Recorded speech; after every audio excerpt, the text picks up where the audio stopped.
नमस्कार दोस्तों, मैं धर्मेंद्र शुक्ला स्वागत करता हूं आपका हमारे इस ऑनलाइन प्लेटफॉर्म सरकारी जॉब अकेडमी पर। दोस्तों, हमारे दो टॉपिक कंप्लीट हो चुके हैं। पहला टॉपिक हमारा ब्लड वस्कुलर सिस्टम है, जिसमें हमने ब्लड के बारे में पढ़ा डिटेल में, हमने पढ़ा हार्ट के बारे में डिटेल में, यानी कि हृदय के बारे में डिटेल में, हमने ब्लड वेसल्स के बारे में डिटेल में पढ़ लिया। दूसरा जो टॉपिक था हमारा वो था न्यूट्रिशन यानी कि पोषण। उसमें हमने कार्बोहाइड्रेट, वसा, प्रोटीन, मिनरल्स, विटामिन इन सब के बारे में काफ़ी डिटेल से पढ़ा, जहाँ से क्वेश्चन पूछे जाते हैं।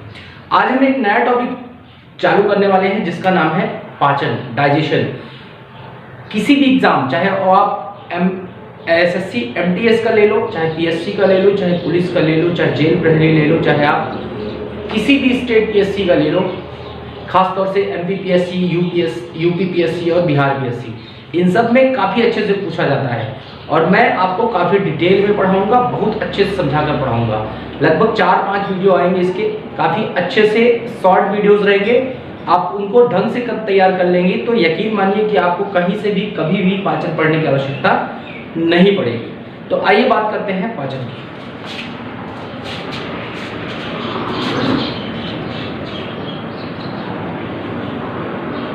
पाचन इंग्लिश में इसको बोलते हैं डाइजेशन।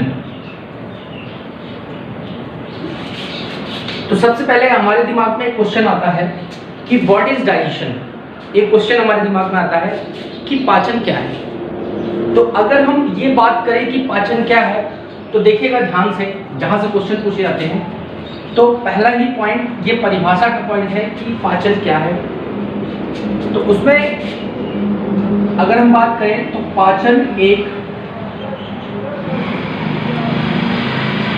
यांत्रिक, कैसी यांत्रिक, यानी कि इंग्लिश में अगर बोला जाए तो मैकेनिकल एवं रासायनिक, कैसी रासायनिक, इंग्लिश में अगर हम बोले तो केमिकल प्रक्रिया है, जिसमें ध्यान दीजिएगा दोस्तों, जिसमें बृहद कार्बनिक पदार्थ, इंग्लिश में इसको क्या बोलेंगे, कॉम्प्लेक्स ऑर्गेनिक मॉलिक्यूल को सरल कार्बनिक पदार्थ। अगर हम सरल कार्बनिक पदार्थ में बोले तो क्या बोलेंगे, सिंपल ऑर्गेनिक सब्सटेंस में तोड़ा जाता है। पाचन एक यांत्रिक एवं रासायनिक प्रक्रिया है जिसमें बृहद कार्बनिक पदार्थ यानी कि कॉम्प्लेक्स ऑर्गेनिक मॉलिक्यूल को सरल कार्बनिक पदार्थ यानी कि सिंपल ऑर्गेनिक मॉलिक्यूल में तोड़ा जाता है। ध्यान दीजिएगा, मैं एक एक पॉइंट को आपको समझाऊंगा, जितने भी यहाँ चीजें लिखूंगा सारा समझाऊंगा आपको। अब यहाँ 2-3 टर्मिनोलॉजी, दो चार चीजें हैं जो आपको समझनी है। यहाँ यांत्रिक समझना है, क्यों यांत्रिक है पाचन और क्यों रासायनिक है। Why digestion is a mechanical and why digestion is a chemical process. तो देखिए, यांत्रिक तभी किसी चीज को कहेंगे जब कोई यंत्र इन्वॉल्व होगा। तो यांत्रिक हम इसको इसलिए कह रहे हैं क्योंकि यहाँ जो यंत्र इन्वॉल्व हो रहा है वो है हमारा दांत। चूंकि दांत हमारे पाचन की प्रक्रिया में भाग लेता है, इसीलिए हम इसको कहते हैं यांत्रिक। दांत यहाँ यंत्र या मशीन के समान व्यवहार करता है, जो भोजन को के बड़े बड़े टुकड़ों को छोटे छोटे टुकड़ों में तोड़ने का काम करता है। और जबकि अगर हम रासायनिक की बात करें तो इसको रासायनिक या केमिकल क्यों कहेंगे, क्योंकि इसमें कोई ना कोई रसायन भाग लेता है। क्या भाग लेता है, रसायन। और यहाँ अगर हम रसायन की बात करें तो वो रसायन है हमारा एंजाइम। क्या है, एंजाइम। यहाँ अगर हम केमिकल की बात करें तो कौन सा केमिकल भाग लेता है, एंजाइम। तो यहाँ आप देखोगे कि पाचन में बहुत सारे एंजाइम भाग लेंगे, जैसे टाइलिन हो गया, लाइपेज हो गया, ट्रिप्सिन हो गया, पेप्सिन हो गया, रेनिन हो गया, ये बहुत सारे एंजाइम पाचन की प्रक्रिया में भाग लेते हैं, इसलिए इसको हम क्या कहते हैं, रासायनिक प्रक्रिया। तो आपको ये पॉइंट का मतलब समझ में आ गया होगा कि पाचन एक यांत्रिक एवं रासायनिक प्रक्रिया है। क्यों यांत्रिक? क्यों? क्योंकि यह दांत भाग लेते हैं, और रासायनिक इसलिए क्योंकि इसमें एंजाइम भाग लेते हैं जो रसायन होते हैं। अब देखिएगा, जिसमें बृहद कार्बनिक पदार्थ, अब यहां बृहद कार्बनिक पदार्थ का मतलब है, यहां बृहद कार्बनिक पदार्थ का मतलब है कार्बोहाइड्रेट। आपको पता है कार्बोहाइड्रेट क्या है? एक कॉम्प्लेक्स ऑर्गेनिक मॉलिक्यूल। वसा क्या है? Complex organic molecule. और प्रोटीन, ये तीनों ही क्या है? Complex organic molecule. तो इनको ये तोड़ेगा किसमें? पाचन के द्वारा किसमें तोड़ा जाता है इनको? इन बृहद कार्बनिक मॉलिक्यूल को सरल कार्बनिक पदार्थ यानी कि सिंपल ऑर्गेनिक मॉलिक्यूल में तोड़ा जाता है। और अगर इन सिंपल ऑर्गेनिक मॉलिक्यूल की बात करें तो कार्बोहाइड्रेट को हम किसमें तोड़ेंगे? ग्लूकोज में तोड़ा जाता है। वसा को तोड़ा जाता है वसीय अम्ल, और इसके साथ जो बाई प्रोडक्ट बनता है वो है ग्लिसरॉल। याद करिए, हमने पढ़ा था इसको काफी अच्छे से। और प्रोटीन को तोड़ा जाता है अमीनो अम्ल या अमीनो एसिड में। ठीक है, तो अगर हम बात करें तो after digestion of carbohydrate glucose is formed, after the fat digestion of fat वसीय अम्ल या fatty acid and glycerol is formed, and after the digestion of protein amino acid is formed. ठीक है, तो क्वेश्चन आपसे सिंपल सा यही पूछ लेगा कि बताइए कि कार्बोहाइड्रेट के पाचन से क्या बनता है, तो आपका आंसर होगा ग्लूकोज। बताइए कि वसा के डाइजेशन से या पाचन से क्या बनता है, तो आपका आंसर होगा वसीय अम्ल प्लस ग्लिसरॉल। बताइए प्रोटीन के डाइजेशन से क्या बनता है, तो आपका आंसर होगा अमीनो अम्ल। एक चीज और ध्यान दीजिएगा, अगर आपसे क्वेश्चन पूछे कि निम्नलिखित में से किसका हमारे शरीर में पाचन होता है, तो इन्हीं तीनों का हमारी बॉडी में पाचन होता है। किसका? कार्बोहाइड्रेट का, वसा का, प्रोटीन का। जबकि विटामिन एवं मिनरल तथा जल इनका पाचन नहीं होता है, ये डायरेक्टली हमारे शरीर में अवशोषित हो जाते हैं, क्योंकि ये कॉम्प्लेक्स ऑर्गेनिक मॉलिक्यूल नहीं है। ये कैसे हैं? ये सिंपल मॉलिक्यूल हैं, और सिंपल मॉलिक्यूल होने के कारण ये हमारे शरीर में, सरल अणु होने के कारण ये हमारे शरीर में सीधे अवशोषित हो जाते हैं, इन्हें पचाने की आवश्यकता नहीं होती है। तो ध्यान दीजिएगा, यहाँ हमने जो बात की है शायद आपकी समझ में, ये इंट्रोडक्टरी पॉइंट है। एक बार फिर से रिवाइज कर देता हूँ। ठीक है, पाचन एक यांत्रिक एवं रासायनिक प्रक्रिया है। यांत्रिक इसलिए है क्योंकि इसमें दांत भाग ले रहा है, रासायनिक इसलिए है क्योंकि इसमें एंजाइम भाग ले रहा है। ठीक है, इसमें बृहद कार्बनिक पदार्थ को सरल कार्बनिक पदार्थ में तोड़ा जाता है। बृहद कार्बनिक पदार्थ क्या है? कार्बोहाइड्रेट, वसा और प्रोटीन। और तोड़ा किसमें जाएगा? ग्लूकोज, वसीय अम्ल प्लस ग्लिसरॉल एवं अमीनो अम्ल। अब देखिए, याद करिए, मैंने एक आपको प्रक्रिया बताई थी, एक रिएक्शन बताई थी, कैटाबॉलिज्म। कैटाबॉलिज्म या इसी को हम बोलते हैं अपचय। और इसमें मैंने ये भी बताया था कि हमारे शरीर में जब बृहद अणुओं को तोड़ के सरल अणुओं में तोड़ा जाता है या बड़े अणुओं को छोटे अणुओं में तोड़ा जाता है, तो उस प्रक्रिया को बोलते हैं अपचय। और जब छोटे छोटे मॉलिक्यूल आपस में मिलकर बड़े अणु बनते हैं, तो उस प्रक्रिया को उपचय यानी कि एनाबॉलिज्म बोला जाता है। क्योंकि इसमें बड़े मॉलिक्यूल का छोटे मॉलिक्यूल में तोड़ा जाता है, इसलिए ये कौन सी प्रक्रिया है? ये एक अपचयी प्रक्रिया है। तो अगर क्वेश्चन पूछे पाचन कैसी प्रक्रिया है, तो आपका आंसर क्या होगा? It is a catabolic process, या यह एक अपचयी प्रक्रिया है। ठीक है, ये ध्यान दीजिएगा। ये हो गया हमारा पाचन का परिचय। अब हम आगे बात करने वाले हैं पाचन के बारे में, कि आखिर पाचन में क्या बात करेंगे, कि आखिर पाचन में कितने स्टेप होते हैं या कितने चरण होते हैं। तो अगला हेडिंग होगा, ये तो पाचन की डिफिनीशन है जहां से आपको बहुत सारे क्वेश्चन बन जाते हैं। तो अगली हेडिंग है स्टेप्स इन डाइजेशन।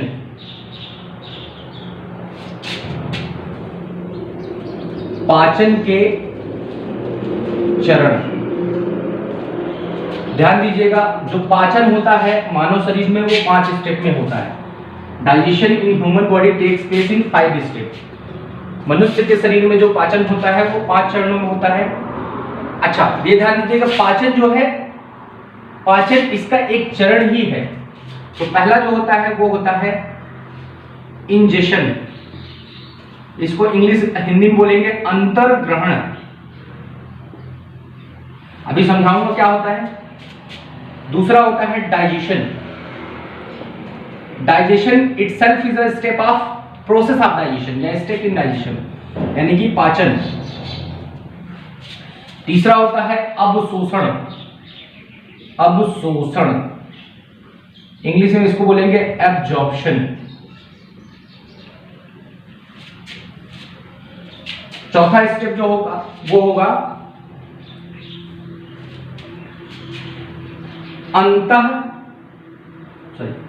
स्वांगीकरण। स्वांगीकरण इंग्लिश में इसी बोलेंगे एसिमिलेशन। एसिमिलेशन। और लास्ट स्टेप जो होगा उसको बोलेंगे हम, लास्ट स्टेप जो होगा वो होगा बहिर्ग्रहण या इजेशन या डिफिकेशन। ठीक है, देखिए पाचन जो होता है वो 5 चरणों में होता है। पहला होता है इंजेशन, दूसरा डाइजेशन, तीसरा एब्जॉर्प्शन, चौथा एसिमिलेशन और पांचवा डेफिकेशन या इजेशन। ठीक है, हिंदी में बोले तो अंतर्ग्रहण, पाचन, अवशोषण, स्वांगीकरण और बहिर्ग्रहण। अब ध्यान दीजिएगा इनमें क्या क्या होता है कि किसे कहते हैं हम इंजेशन। देखिए भोजन को यानी पोषक तत्व को, पोषक तत्व जो भी हम खाते हैं, कार्बोहाइड्रेट, प्रोटीन, वसा, फैट, तो भोजन को मुख में रखने की प्रक्रिया जैसे ही हम भोजन को मुख में लेते हैं, the time when we uptake the food, that is known as what, ingestion. तो भोजन को मुख में रखने की प्रक्रिया क्या कहलाती है, इंजेशन कहलाती है। अब ये जो भोजन है, इस भोजन को में जो पोषक तत्व हैं वो कैसे हैं, वो है बृहद कार्बनिक अणु। तो उन बृहद कार्बनिक अणुओं को सरल कार्बनिक अणु में तोड़ने की प्रक्रिया, यानी कि भोजन का ब्रेक डाउन, इस प्रक्रिया को हम कहते हैं क्या, पाचन। अब ये जब भोजन ब्रेक डाउन हो जाएगा या छोटे छोटे टुकड़े में तोड़ दिया जाएगा, तो इसका हमारे शरीर में क्या हो जाएगा, हमारे शरीर इन द सेंस हमारे आंतों में इसको अवशोषित कर लिया जाएगा। क्या कर लिया जाएगा, इस ब्रेक डाउन या पचे हुए भोजन का हमारी आंतों में अवशोषण होता है। तो आंतों में अवशोषित होना, ठीक है, एब्जॉर्प्शन इन इंटेस्टाइन। अब जब ये आंतों में चला जाता है तो इन आंतों से अटैच होती हैं हमारी क्या, ब्लड वेसल्स, बहुत सारी रक्त की वाहिकाएं अटैच होती हैं। ये पचा हुआ जो अवशोषित भोजन है जो आंतों में आ चुका है, वह आंतों के माध्यम से कहां चला जाएगा, ब्लड वेसल में। और ब्लड वेसल में ब्लड का फ्लो होता है जो विभिन्न ऑर्गन, टिश्यूज और कोशिकाओं तक जाते हैं। इस तरह जो पचा हुआ भोजन है जैसे ग्लूकोज, वसी अम्ल एवं अमीनो अम्ल कहां तक पहुंचा दिया जाता है, वो पहुंचा दिया जाता है कोशिकाओं तक। इसी पूरी प्रक्रिया को ही हम बोलते हैं स्वांगीकरण या एसिमिलेशन। तो पचे हुए भोजन का ब्लड द्वारा, कहां से, ब्लड द्वारा अंगों, ऊतकों एवं कोशिकाओं तक पहुंचाना। The transfer of digested food to organs, tissues and cells of the body is known as what, assimilation. और अगर हम बात करें बहिर्ग्रहण या इजेशन की, तो जो अपचित भोजन है जिसका पाचन नहीं हुआ, यानी कि भोजन के पचने के बाद जो अपचित पदार्थ बचा है उसको टाइम टू टाइम बाहर से बॉडी के बाहर से निकालना ही कहलाता है क्या? इजेशन। यानी कि पाचन के पश्चात अपचित पदार्थ को शरीर से त्यागना या त्यागने की प्रक्रिया, त्यागना क्या कहलाता है? बहिर्ग्रहण कहलाता है। यानी कि removal of undigested product after digestion is known as what? Egestion या डेफिकेशन या बहिर्ग्रहण। तो ये हो गए हमारे पाचन के स्टेप। अब इसमें जो मेनली होता है डाइजेशन जो पढ़ते हैं हम मेनली ये वाला स्टेप पढ़ते हैं, ये और ये, ठीक है। तो अब बात करते हैं हम किसकी? पाचन की। तो पाचन को काफी डिटेल में आपको ये समझ में आ गया है, ये इंट्रोडक्टरी चीजें हैं। अब हम बात करने वाले हैं किसकी? पाचन तंत्र की। पहले हम बात करेंगे किसके? मनुष्य के पाचन तंत्र की। और जब हमें मनुष्य के पाचन तंत्र का समझ में आ जाएगा पूरा डायग्राम, पूरी एक एक अंग, एक एक चीजें, ग्रंथियां सारी समझ में आ जाएंगी, तो हम बात करेंगे किसकी? पाचन की प्रक्रिया की। यानी कि पहले हम पढ़ेंगे मानव का पाचन तंत्र। तो हेडिंग आपकी होगी क्या? ह्यूमन डाइजेस्टिव सिस्टम, यानी कि मानव का पाचन तंत्र, ह्यूमन डाइजेस्टिव सिस्टम।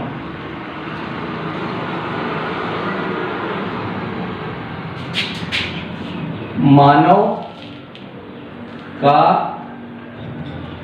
पाचन तंत्र, ह्यूमन डाइजेस्टिव सिस्टम, ठीक है। तो एक मैं डायग्राम बनाऊंगा, आप भी बना लीजिएगा डायग्राम, और उस डायग्राम के बाद फिर हम चीजों को डिटेल में समझेंगे।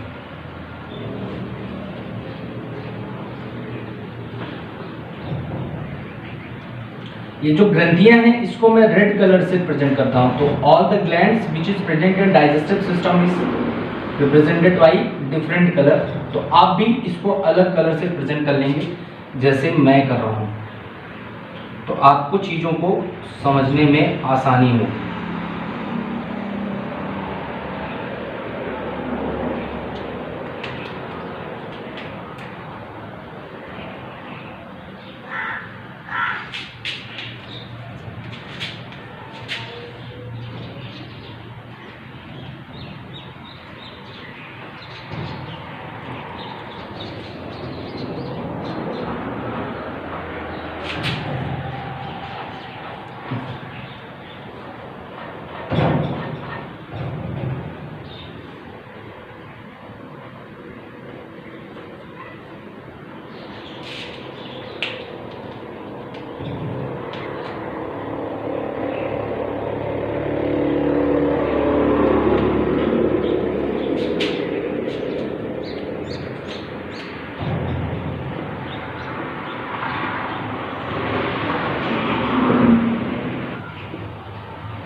और ये जीवा, ठीक है।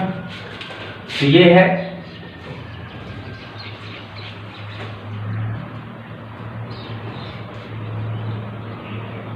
नासा क्षेत्र,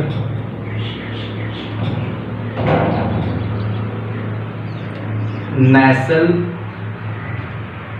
कैविटी, और ये है हमारा मुख गुहा। इस साइड बना देता हूं।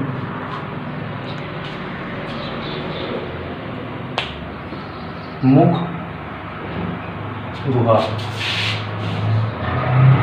यानी कि बक्कल कैविटी। ये हमारा बक्कल कैविटी या मुख गुहा। यही है हमारा दांत, और यही है हमारा यानी कि टीथ, और यही हमारी जिह्वा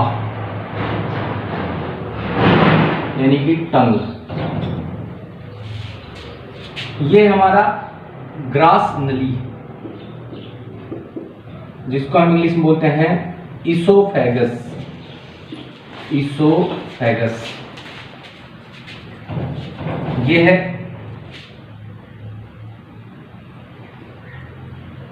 आमाशय, इंग्लिश में इसको बोलेंगे स्टमक।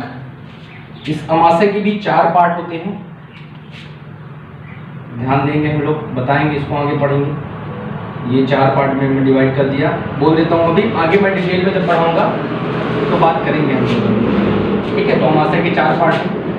ये है हमारा यकृत यानी कि लीवर, ये है पित्ताशय, इंग्लिश में इसको बोलते हैं गाल ब्लैडर, ये है यहां तक, ये हो गया हमारा ग्रहणी, इंग्लिश में बोलते हैं डुओडिनम,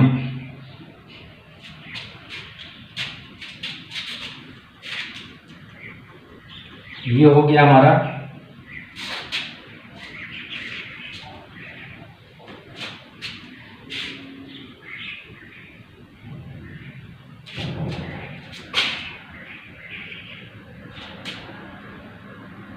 जेजुनम,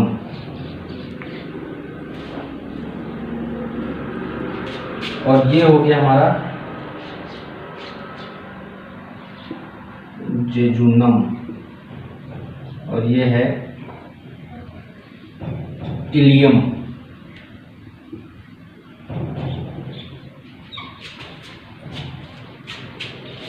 अगला अगर बात करें हम, तो ये तीनों मिलके क्या, ये तीनों क्या है, ये तीनों हैं छोटी आंत,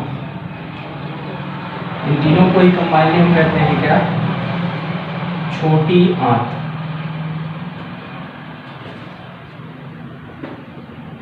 स्मॉल इंटेस्टाइन। और अगर हम इनकी लेंथ के हिसाब से बात करें तो डिओडिनम सबसे छोटी और इलियम सबसे बड़ी। छोटी आंत का सबसे बड़ा भाग इलियम, सबसे छोटा भाग डिओडिनम, ठीक है। फिर ये हो गया सीकम, इसको बोलते हैं इंग्लिश में उंडुक, हिंदी में उंडुक और इंग्लिश में सीकम। फिर रेक्टम यानी कि मलाशय,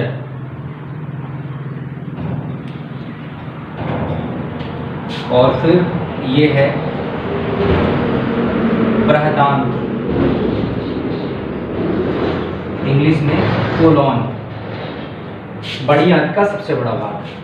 अगर इधर से इधर पढ़ते जाएं, जैसे सीकम से छोटा, फिर रेक्टम, फिर कोलॉन, सबसे बड़ा कोलॉन, ठीक है। ये क्या है, ये हमारी बड़ी आंत के तीनों भाग, बड़ी आंत यानी कि लार्ज इंटेस्टाइन, ठीक है। ये है गुदा द्वार यानी कि एनस, ये है हमारा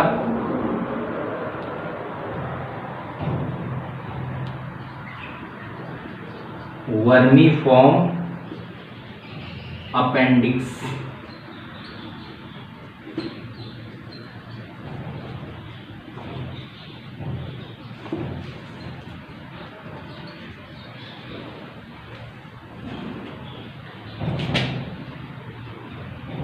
वर्मीफॉर्म अपेंडिक्स। एक चीज और आपको दिखा दूं इसमें, जो ये है, यहाँ पे छोटी छोटी फिंगर नुमा स्ट्रक्चर होती है, जिसको हम कहते हैं, जिसको कहा जाता है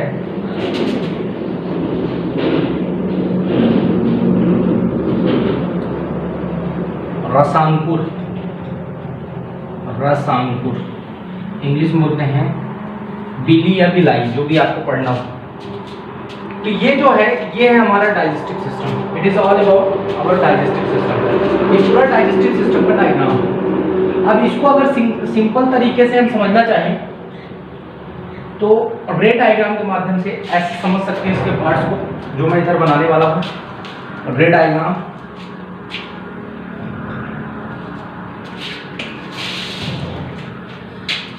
जिनके बारे में हम डिटेल में स्टडी करेंगे। तो देखिए, मानव पाचन तंत्र, पाचन तंत्र। तो मानव पाचन तंत्र को दो पार्ट में डिवाइड कर सकते हैं। एक तो है हमारा ह्यूमन डाइजेस्टिव सिस्टम को हम दो पार्ट में डिवाइड कर सकते हैं। एक तो होती है आहार नाल, इंग्लिश में इसको बोला जाता है एलिमेंट्री कैनाल, एलिमेंट्री कैनाल। और दूसरा है सहायक पाचक अंग, इंग्लिश में बोलेंगे एक्सेसरी डाइजेस्टिव ऑर्गन।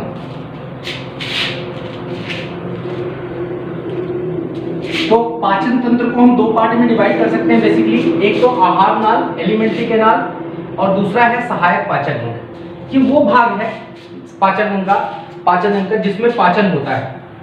यानी कि जितने भी ब्लैक कलर से मैंने बनाए हुए हैं, ब्लैक कलर से जिसने रिप्रेजेंट किया है मैंने, ये किसका है? ये आहार नाल है। दैट इज ऑल अबाउट आहार नाल, यानी कि एलिमेंट्री कैनाल। और जितने भी मैंने ब्लू और रेड कलर से रिप्रेजेंट किए हैं वो है सहायक पाचक अंग। अगर हम आहार नाल के भागों की बात करें, यानी कि इसके भाग यानी कि पार्ट्स, तो आहार नाल के मुख्य रूप से 5 पार्ट्स हैं। कितने भाग हैं? 5 भाग। आहार नाल के 5 भाग हैं, आपको याद रखना है। इन्हीं पांचों के बारे में पूछा जाएगा। क्वेश्चन आपसे सिंपली पूछ लेगा, निम्नलिखित में से कौन सा आहार नाल का भाग नहीं है? विच of the following is not a part of alimentary canal?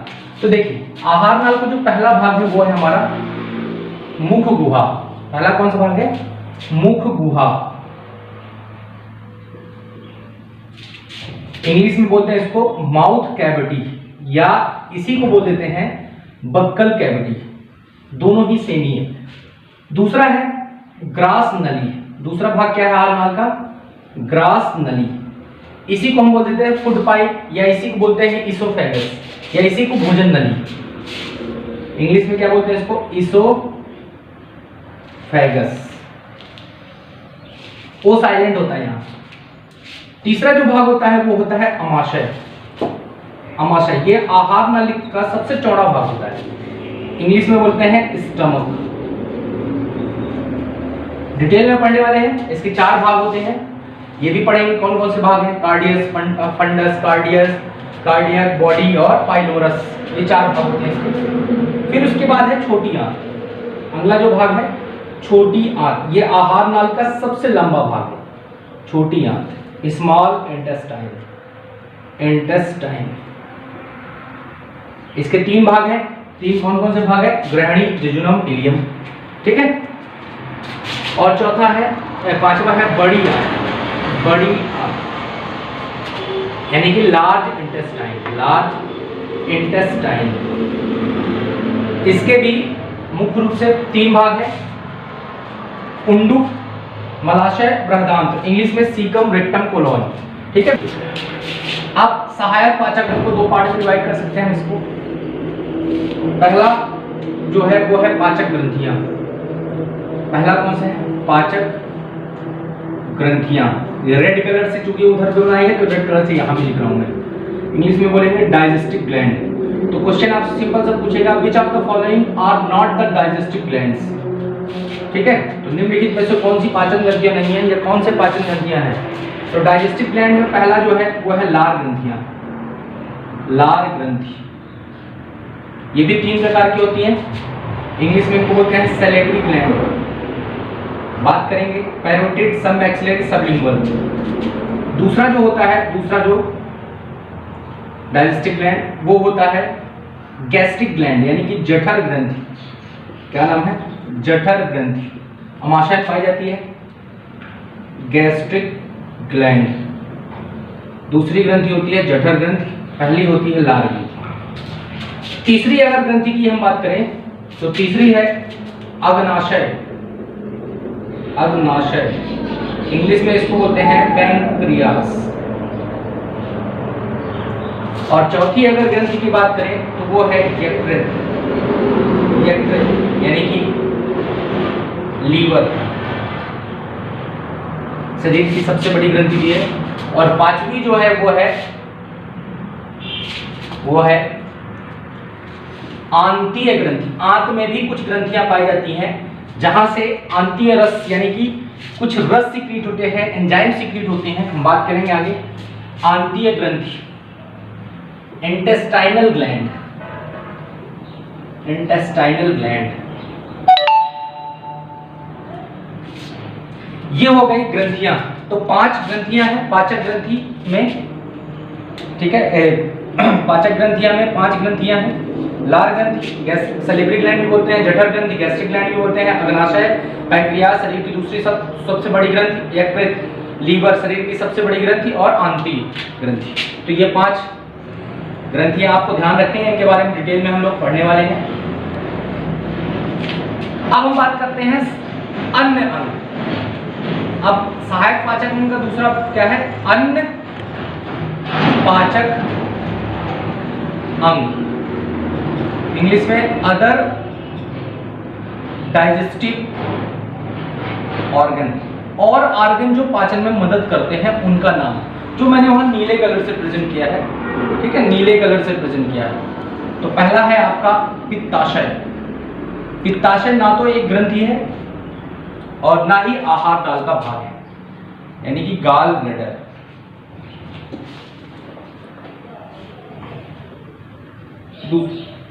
दूसरा है जिह्वा, इंग्लिश में इसको बोलते हैं टंग।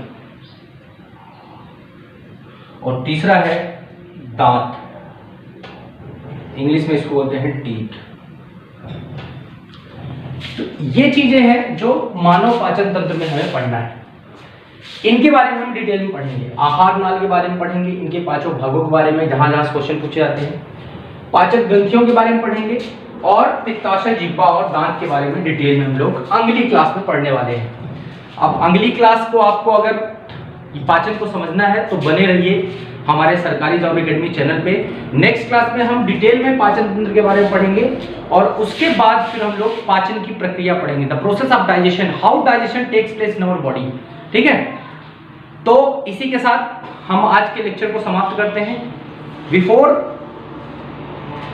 बाइंडिंग अप, मैं आपसे रिक्वेस्ट करूंगा कि कृपया जिन लोगों ने भी अभी तक मेरे चैनल को सब्सक्राइब नहीं किया है वो सब्सक्राइब कर लें, अपने दोस्तों में ज़्यादा से ज़्यादा शेयर करें, सब्सक्राइब करें, लाइक करें और कमेंट करके बताएं हमें कि आप हमारा वीडियो आपको कैसा लग रहा है। अगर आपको वीडियो अच्छा लग रहा हो तो प्लीज़ शेयर करें ताकि हमें ज़्यादा से ज़्यादा मोटिवेशन मिल सके और हम अपनी क्लास को कंटिन्यू रख सकें। ठीक है, थैंक यू वेरी मच।